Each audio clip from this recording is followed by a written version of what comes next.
¿Una carta de la cárcel?, murmuró Canelo con el sobre temblando entre sus manos. No tenía remitente, solo su nombre, escrito con una caligrafía temblorosa y con tinta azul deslavada. Era raro recibir cartas físicas en estos tiempos, y más aún cuando provenían de un lugar como ese. Lo primero que pensó fue que se trataba de algún fan, alguien desesperado por ayuda, pero algo en su interior se tensó en cuanto abrió el sobre y desplegó la hoja doblada con tanto cuidado. «Hola, Saúl. No sé si te acuerdas de mí. Fuiste mi alumno en 3er grado. Me llamo Marta, la maestra que te daba su almuerzo cuando llegabas sin desayunar». El aire se le fue. Por un segundo el salón de clases volvió a su memoria. Aquella mujer de voz dulce y firme, de cabello recogido en chongo y suéter tejido, que jamás permitía que se burlaran de él por no tener cuadernos. La misma que una vez le puso una estrella dorada en la frente y le dijo: «Tú vas a llegar lejos, chiquito. Solo no dejes de pelear». Canelo siguió leyendo con las manos sudadas. «Estoy en la cárcel. Me culpan de algo que no hice. Dicen que robé dinero de la escuela, pero te juro, por lo que más quiero, que soy inocente. Me usaron, me dejaron sola. No tengo familia, no tengo a quién más escribirle. Sé que tú estás en otro mundo ahora, uno de fama, luces y cámaras, pero necesitaba hablar con alguien que alguna vez me miró como persona, no como una ladrona». Su voz interior se apagó. Se sentó al borde del sofá con la carta en las piernas. Rodeado de trofeos, cinturones dorados y fotografías con presidentes y celebridades, se sentía más pequeño que nunca. Abrió una vieja caja de recuerdos que tenía en su estudio. Entre estampitas, cartas de fans y fotos de su infancia, encontró una imagen descolorida. Él, con el uniforme de primaria todo arrugado, sonriendo al lado de su maestra Marta, que lo abrazaba con orgullo. Volvió a leer la carta. Cada palabra pesaba como plomo. «Si decides venir, estaré en el módulo 3 del penal Santa María. Si no puedes, lo entenderé. Igual, gracias por leer». No lo pensó más. Levantó el teléfono y llamó a uno de sus asistentes. «Consígueme acceso al penal Santa María. Hoy mismo». Esa noche no durmió. Su mente estaba llena de preguntas. ¿Qué había pasado con ella todos estos años? ¿Por qué nadie le dijo nada? ¿Cómo una mujer tan justa, tan entregada, podía estar encerrada como una criminal? Pero lo que aún no sabía era que esa visita no solo le rompería el corazón, le abriría los ojos, y que su silencio frente a las cámaras sería más estruendoso que cualquier grito. El camino hacia el pasado a veces no se recorre con los pies, sino con los recuerdos. Esa noche, mientras el reloj marcaba las 3 de la mañana y el silencio llenaba cada rincón de su casa, Canelo se recargó en la pared de su cocina con un vaso de agua en la mano. Pero su mente estaba a miles de kilómetros, en un salón de clases lleno de pupitres de madera y pizarrones de gis. Tenía 8 años. Llegaba a la escuela con los zapatos rotos y los cuadernos a medio usar, muchos con hojas arrancadas de otras libretas. Sus compañeros se burlaban, que si traía el mismo pantalón todos los días, que si olía a humedad, que si no llevaba lonche. Pero ella, la maestra Marta, no permitía eso. Tenía ojos de madre y carácter de soldado. Bastaba con una mirada suya para que el salón se callara. Y cuando veía que él bajaba la cabeza por vergüenza, se le acercaba, le ponía una galleta en el escritorio y le decía bajito: «Tú eres más fuerte que todo esto, Saúl. Tú vas a salir adelante». Una vez lo encontró llorando detrás del salón. No traía para el material de la clase de dibujo y todos se estaban burlando. Al día siguiente, sin hacer escándalo, le dio una bolsita con colores, lápices nuevos y una regla. «Nadie necesita saber que fue regalo, ¿va?», le guiñó el ojo. Años después, cuando levantó su primer cinturón como campeón, lo primero que hizo fue buscarla.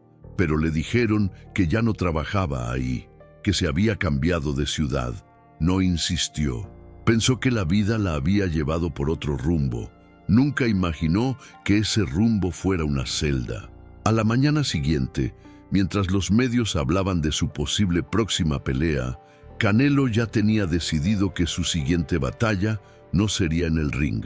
Mandó pedir una investigación discreta. Su equipo jurídico le dijo que el caso de Marta no tenía cobertura mediática, que había sido enterrado sin mucho ruido, que los papeles decían que ella había sido encontrada culpable de malversación de fondos en una primaria pública del Estado.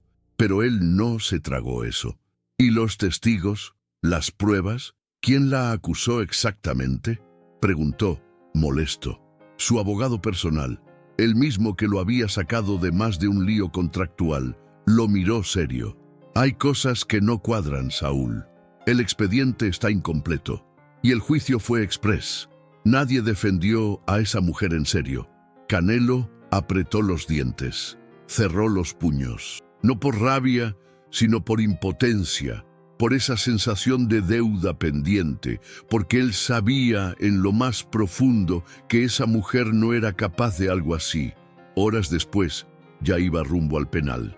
En la camioneta blindada, con los vidrios polarizados, sus escoltas pensaban que era otra visita más, quizá a un joven en situación difícil o algún proyecto social. Nadie sabía que iba a ver a la mujer que lo salvó del olvido cuando más lo necesitaba. Y en ese momento, en medio del silencio del trayecto, recordó algo más. Una vez, en plena clase, Marta le pidió que leyera en voz alta. Él tartamudeaba, se equivocaba en casi todas las palabras, se sentía torpe, pequeño, pero ella no se burló. Al contrario, lo animó. Nadie nace sabiendo, Saúl, pero si tú tienes el valor de equivocarte frente a todos, también tendrás el valor de brillar frente a miles. Y así fue. Al llegar al penal Santa María, lo primero que sintió fue un hueco en el estómago. No era miedo, era una mezcla de tristeza y rabia, de incredulidad. Ver los muros altos, las torres de vigilancia, el sonido metálico de los portones. Pensar que una mujer como Marta llevaba años viviendo entre esas paredes era simplemente inaceptable. Pasó los controles, mostró identificación, firmó papeles. Nadie dijo nada al reconocerlo. Tal vez por respeto, tal vez por shock, pero sabían que no era una visita común. ¿A quién viene a ver?, preguntó un custodio con el tono seco de costumbre. Marta Hernández, módulo 3, respondió sin dudar. El guardia parpadeó, no hizo más preguntas. Lo guió hasta la sala de visitas. Ahí, detrás de un cristal con rayones, Canelo se sentó. Frente a él, una silla vacía. Sus piernas no dejaban de moverse. Su corazón golpeaba como si estuviera por entrar al cuadrilátero. Y entonces la vio, envejecida, delgada, con el cabello más blanco que gris, pero con los mismos ojos firmes de siempre.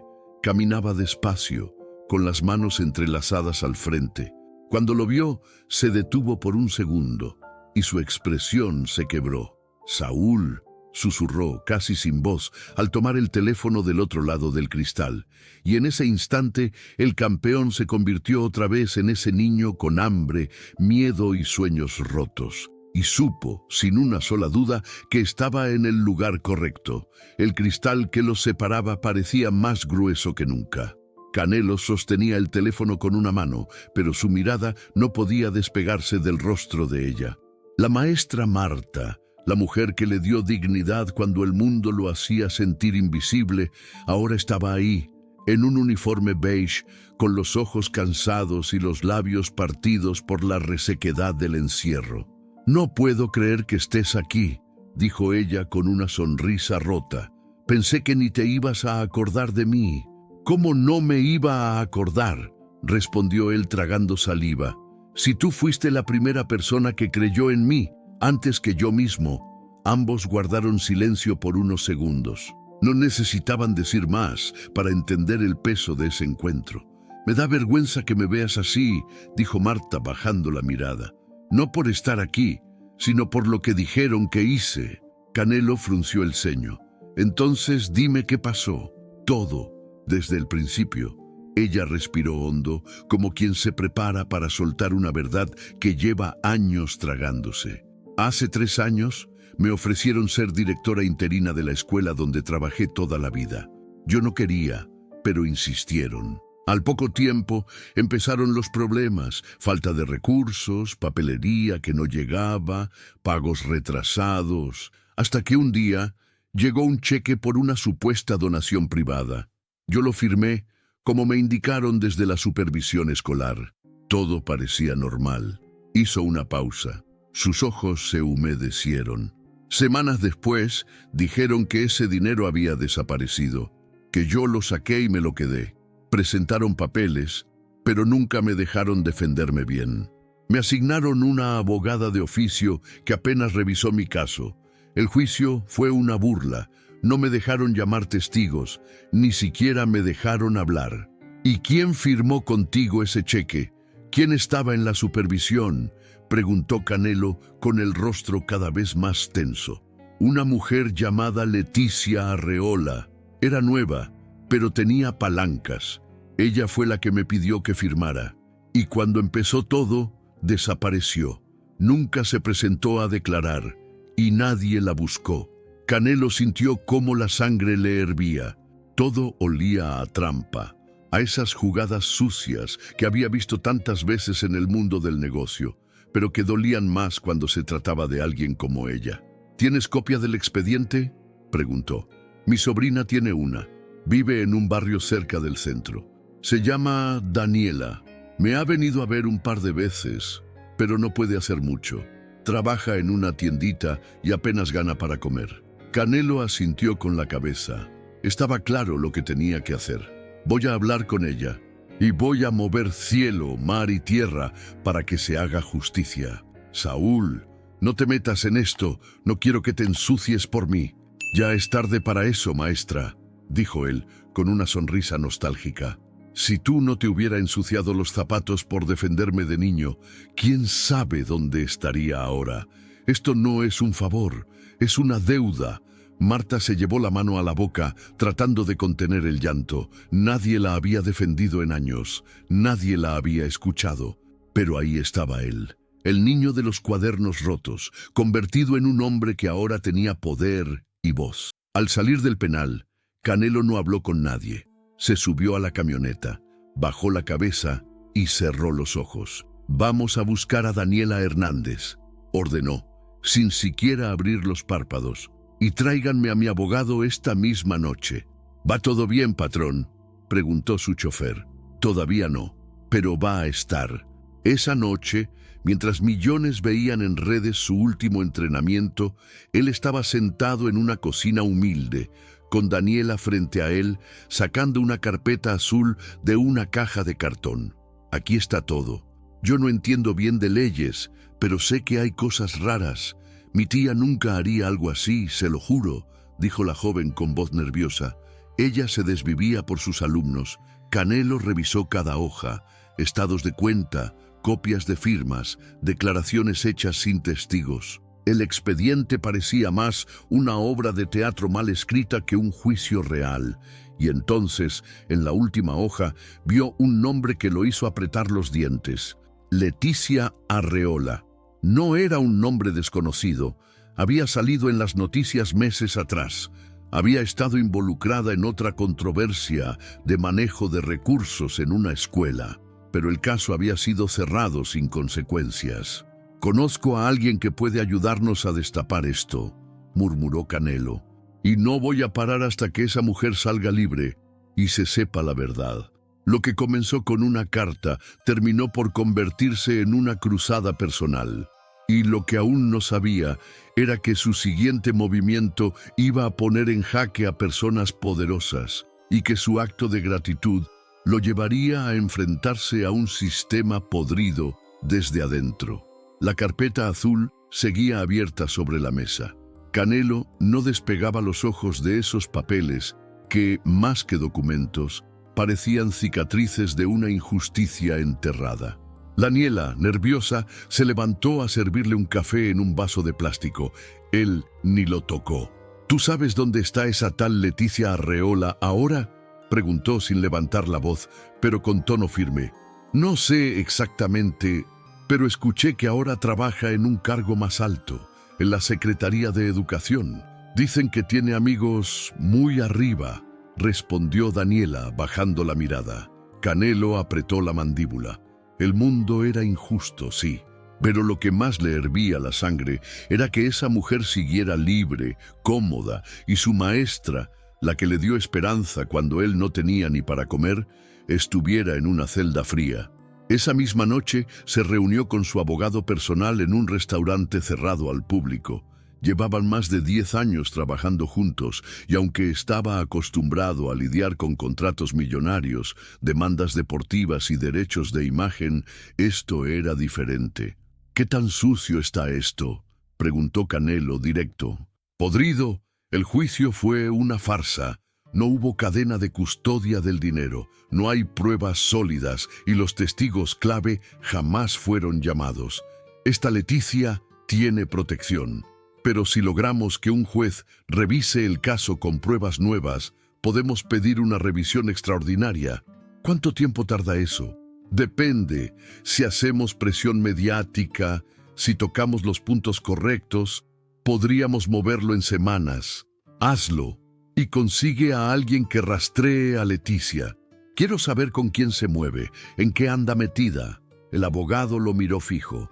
¿Estás consciente de lo que esto puede desatar?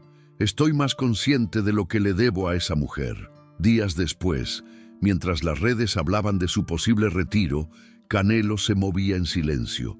Reuniones con periodistas de confianza, entrevistas breves pero con mensajes potentes. Hay personas inocentes pagando culpas que no les tocan y no podemos seguir callando. Nadie entendía a quién se refería. Aún. También visitó discretamente a 2 excompañeros de primaria, gente sencilla, pero con buena memoria. Ambos recordaban a la maestra Marta con cariño y ofrecieron testimonio voluntario de su carácter. Uno de ellos, incluso, había trabajado con ella como auxiliar docente. Ella hasta usaba su sueldo para comprar útiles escolares, hermano, dijo. Yo lo vi. Si alguien robó, seguro fue otro. Ella no. En paralelo, su equipo jurídico presentó una petición de revisión al juzgado correspondiente. Pero Canelo sabía que el papeleo no bastaba. En México, las cosas no se movían solo con ley, se movían con presión, con ojos encima, así que armó un plan. Convocó una visita pública al penal, frente a los medios, con cámaras de televisión y periodistas de todo el país.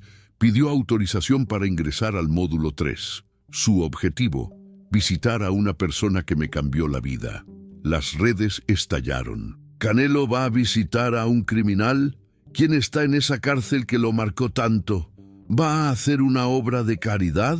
Pero nadie tenía idea de lo que iba a presenciar. El día llegó. Con traje sobrio y sin escoltas visibles, Canelo entró al penal con un ramo de flores en la mano. Caminó despacio, con la cabeza en alto, como si supiera que estaba a punto de entrar a su pelea más importante, pero sin guantes. Marta lo esperaba sentada, nerviosa, sin entender por qué lo habían llamado de forma tan repentina. Cuando lo vio, sus ojos se llenaron de lágrimas. ¿Qué estás haciendo, Saúl? Él no respondió de inmediato. Se acercó, la miró a los ojos y le entregó el ramo. Esto no es por lo que fuiste, es por lo que siempre fuiste para mí, una mujer justa, valiente y buena, y no voy a parar hasta que salgas de aquí limpia. Marta rompió en llanto, pero no estaba sola. Detrás de los vidrios polarizados del área de visitas, los custodios observaban. Algunos se quitaron la gorra en señal de respeto. Uno de ellos, sin decir palabra, se limpió discretamente los ojos. Canelo no necesitó dar discursos. Su presencia habló más fuerte que cualquier conferencia. Esa misma noche, su equipo publicó un video. En él, contaban la historia de Marta, los documentos del caso y la petición de justicia. No era una campaña, no era marketing, era un grito desesperado. La gente respondió. O justicia para Marta se hizo tendencia nacional. Maestros de todo el país comenzaron a compartir sus historias. Exalumnos de Marta mandaron mensajes, cartas, videos. La presión creció, y con ella el miedo de quienes sabían que habían jugado sucio. Lo que empezó como una visita silenciosa se había convertido en una tormenta, y lo que estaba en juego ya no era solo la libertad de una mujer inocente, sino la credibilidad de un sistema entero. Y en medio de todo, Canelo sostuvo su promesa. «Voy a pelear por ti, maestra, hasta que esto se termine». El salón de actos del Penal Santa María nunca había tenido tantas cámaras. Reporteros, fotógrafos, camarógrafos, todos apretujados, esperando lo que, hasta esa mañana, se manejaba como un acto privado. Pero tratándose de Canelo, nada podía ser realmente privado. Y esta vez, él no quería que lo fuera. Desde temprano, su equipo había filtrado la noticia. El campeón haría una declaración pública sobre un caso de injusticia que tocaba su historia personal. Eso fue suficiente para que los medios se movilizaran. Mientras tanto, en una celda sencilla del módulo 3, Marta se peinaba las canas frente a un espejito roto. No entendía por qué la habían sacado tan temprano de su rutina. Una custodio, con voz suave, solo le dijo: «Prepárese, maestra. Hoy va a pasar algo grande». Cuando Canelo entró al penal, no llevaba seguridad privada ni gafas oscuras. Solo un traje gris claro y una pequeña caja de madera en las manos. Sus pasos retumbaban por los pasillos, mientras oficiales y personal del centro penitenciario lo miraban con respeto y curiosidad. En el salón subió al pequeño estrado improvisado. No tomó micrófono, no saludó a la prensa. Solo levantó la mirada y habló claro.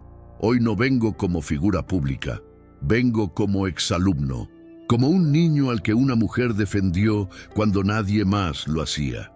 Un murmullo recorrió la sala. Algunos ya comenzaban a atar cabos. A esa mujer la dejaron sola, le armaron un caso, la silenciaron y la encerraron. Pero su historia no se acabó ahí, porque los que sembraron la mentira hoy tiemblan al ver que la verdad está saliendo a la luz. Se hizo un silencio tenso, un silencio que anunciaba que algo importante estaba por pasar. «Maestra Marta Hernández», dijo mirando hacia el fondo de la sala, «por favor, acérquese». Todos giraron la cabeza. Marta, con uniforme beige y pasos lentos, entró escoltada por una oficial. Cuando vio a Canelo, sus ojos se llenaron de lágrimas, otra vez. Pero esta vez no era por dolor, era por algo más profundo: justicia, dignidad, memoria.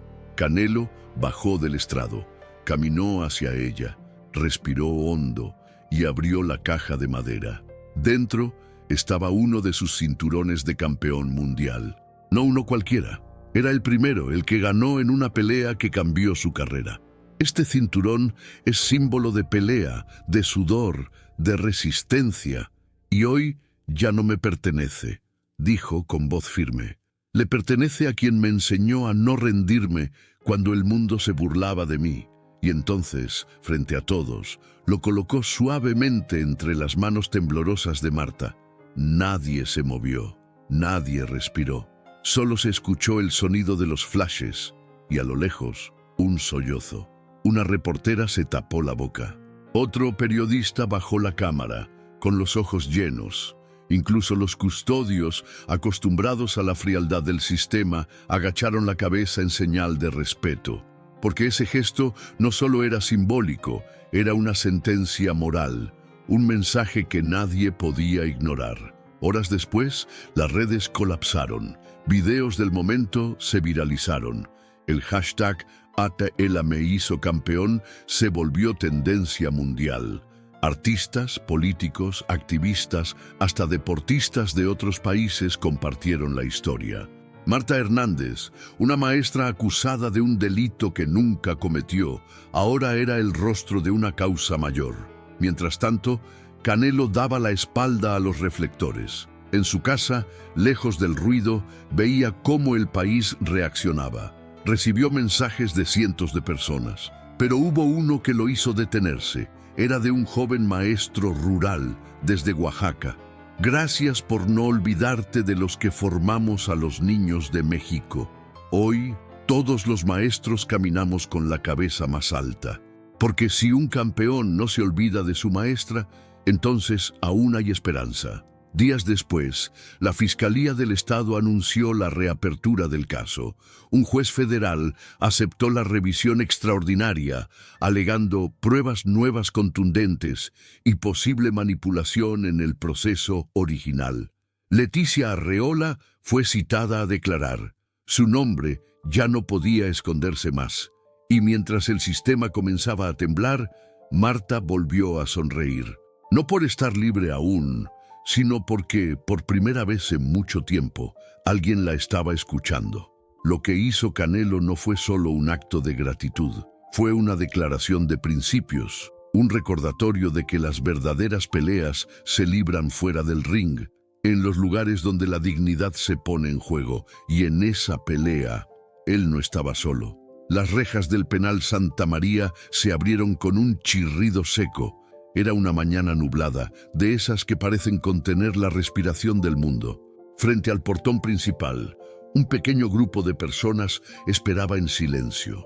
No había cámaras, no había prensa, solo algunos exalumnos, una sobrina que lloraba discretamente, y Canelo, de pie, con las manos en los bolsillos y los ojos clavados en la puerta. Del otro lado, Marta dio su último paso como interna. Su uniforme había sido reemplazado por ropa sencilla que le quedaba algo grande, pero el rostro tenía algo distinto. Ya no era la mujer apagada y quebrada que él había visto semanas atrás. Era otra vez la maestra que llenaba salones con su voz y su fe en los niños. Cuando lo vio, se detuvo. Por un segundo, pareció que el tiempo regresaba a aquellos días de pupitres de madera y recreos con galletas compartidas. Pero no, esto era real, había salido, por fin. ¿Ahora sí me vas a dejar invitarte un café?, bromeó él, rompiendo el nudo en la garganta. Ella sonrió. No dijo nada, solo lo abrazó. Y ese abrazo, largo, apretado, con olor a libertad y lágrimas secas, fue más fuerte que cualquier palabra. El proceso judicial aún no terminaba, pero la juez había determinado que mientras continuaban las investigaciones, Marta podía continuar el proceso en libertad, sin antecedentes activos. Las pruebas eran demasiado contundentes para sostener la versión anterior. Días después, Leticia Arreola apareció, y con su aparición comenzaron a caer los hilos. Nombres, firmas, acuerdos bajo la mesa. No era solo Marta, había más, un esquema de corrupción que se había escondido tras escritorios llenos de sellos y papeles inútiles. El país entero observaba, pero mientras eso ocurría, Canelo tenía otro plan. Organizó un evento cerrado en Guadalajara. No una pelea, no una gala, sino una ceremonia íntima con maestros de todo el país. Marta fue la invitada especial. Subió al escenario con nervios, con el cinturón aún entre sus cosas, sin saber qué decir. «Yo no soy nadie importante», dijo al micrófono. «Solo soy una maestra que dio clases por amor, que creyó en sus alumnos, incluso cuando el mundo no creía en ellos, y nunca imaginé que uno de esos niños me devolvería la voz». Todos se pusieron de pie. Algunos lloraban, otros aplaudían con fuerza, y en medio de ellos, Canelo, de pie también, con los ojos brillosos. En una entrevista posterior, le preguntaron por qué había hecho todo esto. «Porque si olvido quién fui, dejo de ser quien soy». Y ella me recordó eso. No importa cuántos cinturones tenga, sino honro a los que me levantaron cuando estaba en el suelo. Todo lo demás no sirve. Su respuesta recorrió medios, escuelas, hogares. En cada rincón del país se hablaba de la maestra de Canelo, de cómo un acto de gratitud podía despertar conciencia, generar cambios, hacer temblar estructuras que parecían intocables. Pero para él, nada de eso importaba tanto como una sola imagen. Marta, sentada en una banca del parque de su barrio, leyendo en voz alta a un grupo de niños, con su sonrisa intacta y la certeza de que la verdad, aunque tarde, siempre encuentra su camino. Canelo no volvió a hablar del caso públicamente. No buscó más atención, no quiso hacer libros ni documentales, dijo lo justo y se retiró en silencio. Pero dejó algo que no se puede borrar, un mensaje grabado en el corazón de millones, un recordatorio de que la verdadera grandeza no está en los golpes ni en las medallas, sino en el momento exacto en que decides usar tu fuerza para levantar a quien una vez te levantó a ti.